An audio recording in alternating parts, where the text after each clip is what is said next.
Being alone in an airplane for even so short a time as a night and a day, with nothing to observe but your instruments and your own hands in semi-darkness, nothing to contemplate but the size of your small courage.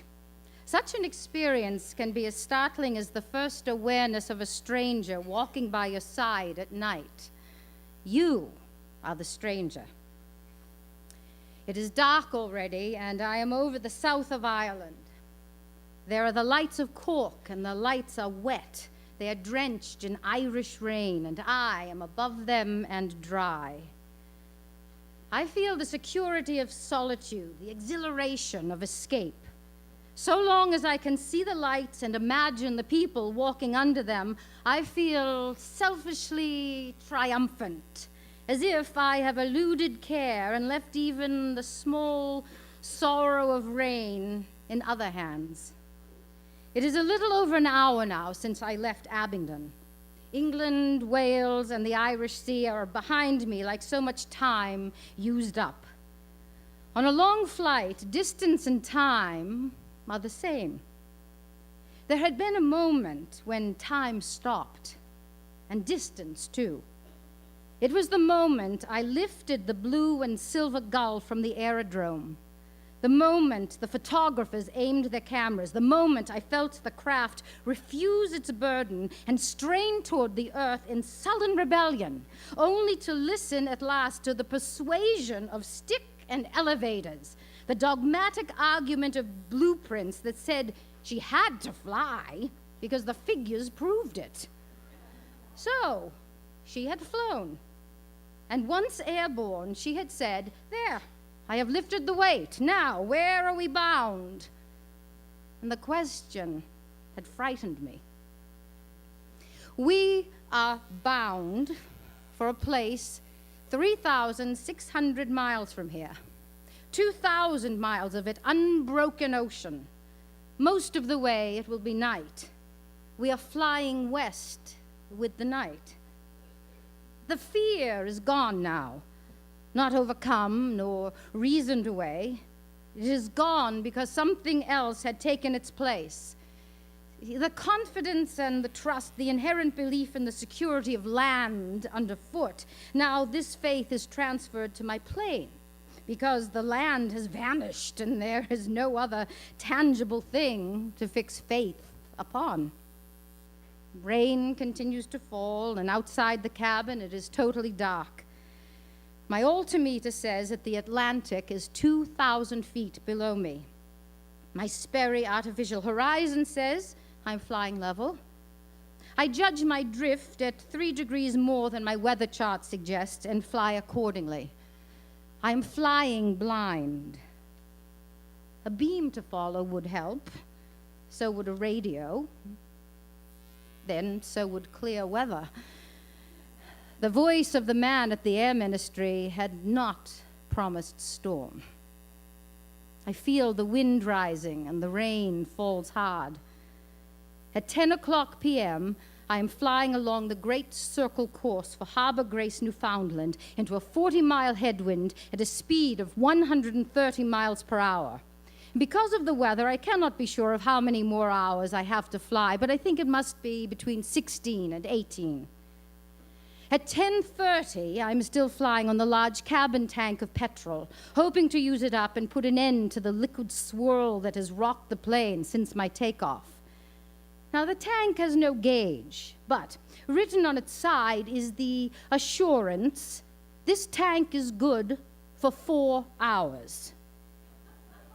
Now, there is nothing ambiguous about such a guarantee. But at 25 minutes to 11, my motor coughs and dies, and the gull is powerless above the sea. I can't feel any fear. I can't feel anything. I can only observe with a kind of stupid disinterest that my hands are violently active and know that while they move, I am being hypnotized by the needle of my altimeter. I suppose that the denial of natural impulse is what is meant by keeping calm. But impulse has reason in it. If it is night and you're sitting in an airplane with a stalled motor and there are 2,000 feet between you and the sea, nothing can be more reasonable than the impulse to pull back your stick in the hope of adding to that 2,000, if only by a little. The thought, the knowledge, the law that tells you that your hope lies not in this, but in a contrary act, the act of directing your impotent craft toward the water, seems a terrifying abandonment not only of reason, but of sanity. Your mind and your heart reject it. It is your hands, your stranger's hands, that follow with unfeeling precision the letter of the law. I sit there and watch my hands push forward on the stick and feel the gull respond and begin its dive to the sea. Of course, it is a simple thing. Surely my cabin tank has run dry too soon. I need only to turn another petcock. But it is dark in the cabin. It is easy to see the luminous dial of the altimeter and to note that my height is now 1,100 feet. But it is not easy to see a petcock that is somewhere near the floor of the plane. So a hand gropes and reappears with an electric torch, and fingers moving with agonizing composure find the petcock and turn it. And I wait. At 300 feet, the motor is still dead. And I am conscious that the needle of my altimeter seems to whirl like the spoke of a spindle, winding up the remaining distance between the plane and the water. There is some lightning, but the quick flash only serves to emphasize the darkness. How high can waves reach? 20 feet, perhaps? 30? It is impossible to avoid the thought that this is the end of my flight. But my reactions are not orthodox. The various incidents of my entire life do not run through my mind like a motion picture film gone mad. I only feel that this has all happened before. And it has. It has all happened 100 times in my mind, in my sleep, so that now I am not really caught in terror.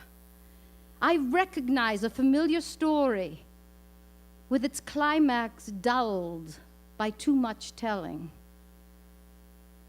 I do not know how close to the waves I am when the motor explodes back into life again.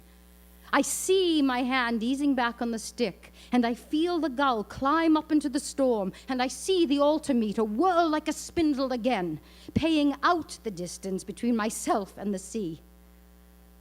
The storm is strong. It is comforting. It is like a friend shaking me and saying, "Wake up! You were only dreaming."